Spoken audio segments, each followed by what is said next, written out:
आज मैं शिरडी उतरा फ्लाइट से।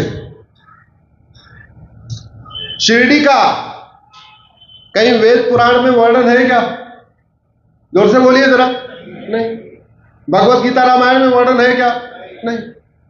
त्र्यंबकेश्वर का वर्णन है, कृष्णेश्वर का वर्णन है, भीमाशंकर का वर्णन है। त्र्यंबकेश्वर के लिए फ्लाइट है क्या? भीमाशंकर के लिए फ्लाइट है क्या? कृष्णेश्वर के लिए नहीं। जितने लोग शिरडी में आते हैं इतने कृष्णेश्वर, त्र्यंबकेश्वर, भीमाशंकर जाते हैं क्या? नहीं। क्यों? हमारी सरकारों ने डेवलप ही नहीं किया। आज मैं श्री रामपुर की पवित्र भूमि से महाराष्ट्र सरकार से भी निवेदन करता हूं और केंद्र सरकार से भी निवेदन करता हूं, सबसे पहले त्र्यंबकेश्वर, कृष्णेश्वर और भीमाशंकर को डेवलप करिए, बहुत जरूरी है। हम कह रहे हैं मत वहां नया एयरपोर्ट मत बनाइए, लेकिन शिरडी से कम एक 4 लेन का एक्सप्रेसवे तो बना दीजिए कि जो आदमी शिरडी आए एयरपोर्ट से वो 1 घंटे के अंदर त्र्यंबकेश्वर पहुंच जाए, 1 घंटे के अंदर कृष्णेश्वर पहुंच जाए, 2 घंटे के अंदर भीमाशंकर पहुंच जाए। इतनी व्यवस्था तो होनी चाहिए। मतलब कितने आश्चर्य की बात है। हमारे लोगों को चारों धाम नहीं पता, 12 ज्योतिर्लिंग नहीं पता, 51 शक्तिपीठ नहीं पता, विष्णु के अवतार के बारे में नहीं पता। उनको शिरडी पता है। क्यों? क्योंकि उसमें सीरियल बने, फिल्में बनी, सीरियल फिल्में बनी, इसलिए शिरडी के बारे में पता है। मैं साईं बाबा का अपमान नहीं कर रहा हूं, मैं तो केवल यह कह रहा हूं कि भारत की हमारी नीतियां क्या थी। हमें कायदे से डेवलप करना चाहिए तो एक व्यवस्थित डेवलप करना चाहिए।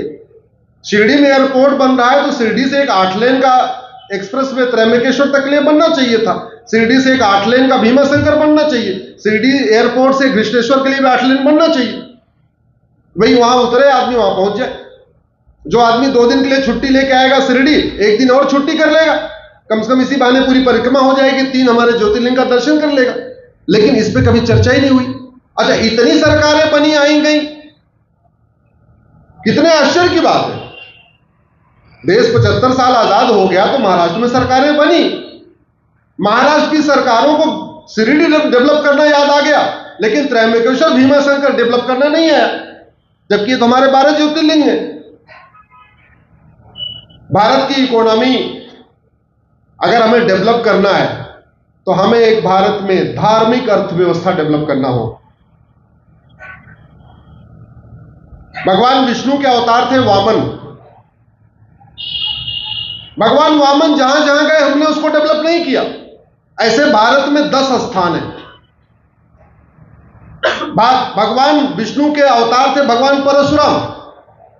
भगवान परशुराम की जन्मभूमि, कर्मभूमि, उनकी तपस्या स्थली हमने डेवलप नहीं किया।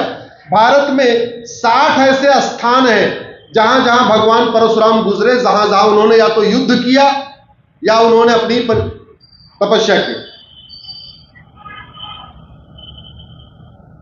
भगवान श्री राम 100 स्थानों से महत्वपूर्ण जगहों पर रुके थे।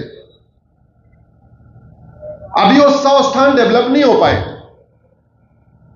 अयोध्या डेवलप हो गया, नासिक में थोड़ा डेवलप शुरू हो चुका है, रामेश्वरम डेवलप हो गया है, लेकिन जब अयोध्या से भगवान निकले थे लंका के लिए तो ऐसे 100 स्थानों पे रुके थे।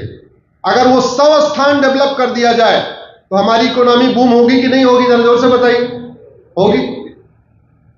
भगवान श्री कृष्ण 100 स्थानों पे गए थे, लगभग 105 है। अच्छा, सबसे संयोग देखिए, भगवान श्री राम निकलते हैं उत्तर से दक्षिण जाते हैं और भगवान कृष्ण पूरब से पश्चिम चलते हैं। भगवान राम अयोध्या से तमिलनाडु, उत्तर प्रदेश से तमिलनाडु, उत्तर से दक्षिण। अब भगवान कृष्ण मथुरा से चलते हैं, पहले मणिपुर तक जाते हैं, फिर मथुरा आते हैं और फिर द्वारका चले जाते हैं। पूरा पूरा पूरा पश्चिम उन्होंने यात्रा किया। भगवान बुद्ध के 50 महत्वपूर्ण स्थान है भारत में। अच्छा, हमने भगवान महावीर जी का जन्म स्थान तो हमने डेवलप कर दिया, लेकिन हमारे वो 24वें तीर्थंकर हैं। भगवान महावीर से पहले 23 और भी हैं। तो अगर सभी 24 हमारे जैन संप्रदाय में जो तीर्थंकर हैं सबको डेवलप कर दिया जाए तो हमारी इकोनॉमी कितनी बूस्ट हो जाएगी। हनुमान जी का जन्म स्थान तो अभी डेवलप ही नहीं हुआ। कर्नाटक में किष्किंधा, अभी वो भी डेवलप नहीं हुआ। तो अगर हम भारत की इकोनॉमी को बूस्ट करना चाहते हैं तो केवल इतना कर दें, चारों धाम को डेवलप कर ले, 12 ज्योतिर्लिंग को डेवलप कर दे, 51 शक्तिपीठ को डेवलप कर ले, भगवान वामन के 10 स्थान को डेवलप कर दे, भगवान परशुराम के 60 स्थानों को डेवलप कर दे, श्री राम के 100 स्थानों को डेवलप कर दे, श्री कृष्ण के 100 स्थान को डेवलप कर दे, भगवान बुद्ध के 50 स्थानों को डेवलप कर दे, और भगवान आदिनाथ से भगवान महावीर तक जो 24 तीर्थंकर हैं उनके 50 स्थानों को डेवलप कर दे, हनुमान जी जहां जहां गए उसको डेवलप कर दे, तो भारत की जीडीपी जस्ट डबल हो जाएगी, जस्ट डबल हो जाएगी। और जब इन स्थानों पे हमारी यंग जनरेशन जाएगी तो दर्शन करने के साथ साथ संस्कार भी आएगा।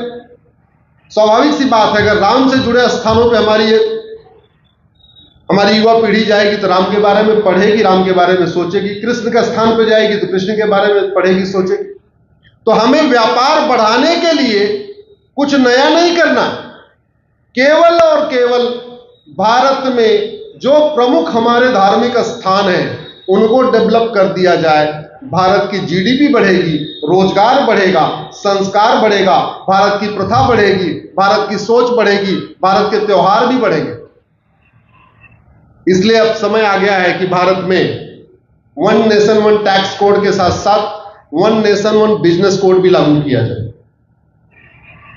और अगर हम चाहते हैं धर्म की जय हो, अधर्म का नाश हो, प्राणियों में सद्भावना हो, विश्व का कल्याण हो, तो 2 चीजों पे हमें खास काम करना पड़ेगा।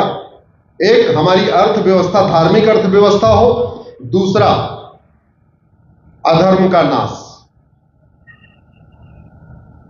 हम लोग वॉक करते हैं तो छड़ी लेके चलते हैं। क्यों चलते हैं? क्या रोज कुत्ता काटता है क्या? जोर से बोलिए जरा। नहीं, वो छड़ी देख के कुत्ता पास में आएगा नहीं। तो छड़ी किस लिए होती? मारने के लिए नहीं, छड़ी पीटने के लिए नहीं होती। छड़ी किस लिए होती है? डराने के लिए। हमने अग्नि मिसाइल बना लिया है। अब्दुल कलाम साहब अग्नि-1 बना के गए थे, अभी अग्नि 5 तक बन गई। हमने चलाया अग्नि मिसाइल, किसी के ऊपर चलाया क्या? तो किस लिए बनाया? चलाने के लिए? डराने के लिए। हमने ब्रह्मोस बनाया, चलाया किसी के ऊपर? नहीं, डराने के लिए। परमाणु बम विस्फोट कर दिया, चलाया किसी के ऊपर परमाणु बम? नहीं, किस लिए चलाया बनाया? फिर डराने के लिए। राफेल खरीद लिया, चलाया क्या किसी के ऊपर? नहीं, किस लिए खरीद लिया? डराने के लिए। मॉर्निंग वॉक करते हैं, छड़ी लेके चलते हैं, किस लिए? कुत्ते को डराने के लिए। भारत में पहले जस्टिस विद इन वीक होता था। ध्यान से समझिए, भारत में पहले होता था जस्टिस विद इन वीक। आज अपराध किया, 1 सप्ताह के अंदर आपको सजा मिल जाएगी। 1 सप्ताह के अंदर। कोई अपील नहीं, कोई सुप्रीम कोर्ट नहीं, कोई हाई कोर्ट नहीं। 5 लोग बैठे, 5 लोगों ने तय कर दिया, जो सजा होनी हो गई। आपको कुछ दिनों के लिए गांव छोड़ना है, गांव छोड़ना है, आपको दंड देना, दंड देना, जो सजा मुकर्रर हो गई, 5 लोगों ने कर दिया तो कर दिया। No appeal, nothing. सच कैसे उगलवाते थे? दोनों पक्षों को बुलाया, हाँ भाई आपने इनका घोड़ा खोला? बोले नहीं खोला। बोले काम करो, तांबे के लोटे में गंगा जल को रखो और गंगा जल में हाथ उठा के बोलो उठाया कि नहीं उठाया? बोले हाँ साहब नहीं उठाया। चूंकि संस्कार इतने तगड़े थे, धर्म इतना तगड़ा था, आदमी झूठ नहीं बोलता था। लेकिन आज तो बहुत झूठ बोल रहे हैं। आखिर क्या कारण है कि जापान में लोग इतनी झूठ नहीं बोलते, सिंगापुर में इतनी झूठ नहीं बोलते, भारत में इतनी झूठ क्यों बोलते हैं? भाई भारत तो इतनी पवित्र भूमि है ना, भगवान राम यहां पैदा हुए, कृष्ण यहां पैदा हुए, भगवान महावीर पैदा हुए, भगवान बुद्ध यहां पैदा हुए, हनुमान जी यहां हुए, शंकराचार्य जी हुए, सारे देवी देवता तो यहां पैदा हुए, फिर यहां इतनी झूठ क्यों बोली जाती है? सिंगापुर में कोई देवी देवता नहीं हुआ, फिर वहां झूठ क्यों नहीं बोलते, ईमानदारी से क्यों रहते? आज मैं अभी आ रहा था रास्ते में तो मैंने एक खबर पढ़ी, कर्नाटक के भूतपूर्व मुख्यमंत्री येदियुरप्पा जी के ऊपर बलात्कार का आरोप लगा दिया किसी ने। पढ़ा नहीं पढ़ा? आप लोगों ने पढ़ा होगा। कर्नाटक के भूतपूर्व चीफ मिनिस्टर के ऊपर जो 75-80 साल के हैं, उनके ऊपर बलात्कार का आरोप। वो दादा दादी हो चुके, उनके नाती पोते हो चुके, उनके ऊपर आरोप लगा है। कुछ दिन पहले ईडी वाले गए रांची में पकड़ने वहां के मुख्यमंत्री को, उनके ऊपर SC/ST का आरोप। एक व्यक्ति तो झूठे मुकदमे से 20 साल के बाद छूटा है, प्रयाग हाई कोर्ट से 20 साल के बाद। उसका नाम है विष्णु तिवारी। झूठी शिकायत, झूठे मुकदमे, झूठी गवाही, सब कुछ झूठम झूठ। इतनी झूठी शिकायतें आखिर सिंगापुर में क्यों नहीं होती, जापान में क्यों नहीं होती, दुबई में क्यों नहीं होती? इतने झूठे मुकदमे अमेरिका में क्यों नहीं होते, फ्रांस में क्यों नहीं होते, सिंगापुर में क्यों नहीं होते? ये सारा झूठ यहीं क्यों फैला हुआ है? जानते हैं क्यों? क्योंकि हमारे कानून घटिया है और न्यायिक व्यवस्था सड़ी हुई है। भारत में झूठ बोलना पाप तो है, लेकिन झूठ बोलना अपराध नहीं है। हमारे मित्र बैठे हुए, मान लीजिए इनके घर में कोई फंक्शन हो, सम्मानित है श्रीरामपुर में, आपको सब जानते हैं। आपके घर में कोई फंक्शन चल रहा हो, 1000 आदमी इकट्ठा हो रखे हैं, और आपको आके बोल दे ये तो चोर है, या कोई झूठा आरोप लगा दे, आपके पास क्या ऑप्शन है कि आप उसको लाठी से पीटो। लाठी से पीटोगे तो पहले कौन जेल जाएगा? जोर से बोलिए। जिसने झूठा आरोप लगाया, जिसने लाठी से पीटा।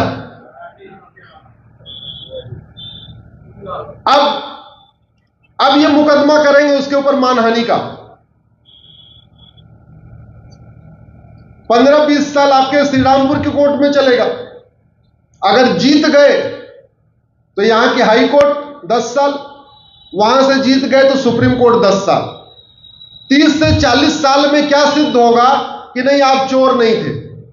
वो तो आप थे ही नहीं, आप तो थे ही नहीं चोर। वो तो झूठा का आदमी आरोप लगा के चला गया।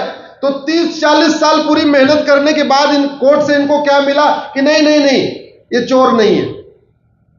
लेकिन जिसने झूठ बोला था चोर है, उसको क्या हुआ? क्या हुआ उसको? कुछ नहीं। इसलिए झूठ को गंभीर अपराध बनाना बहुत जरूरी है।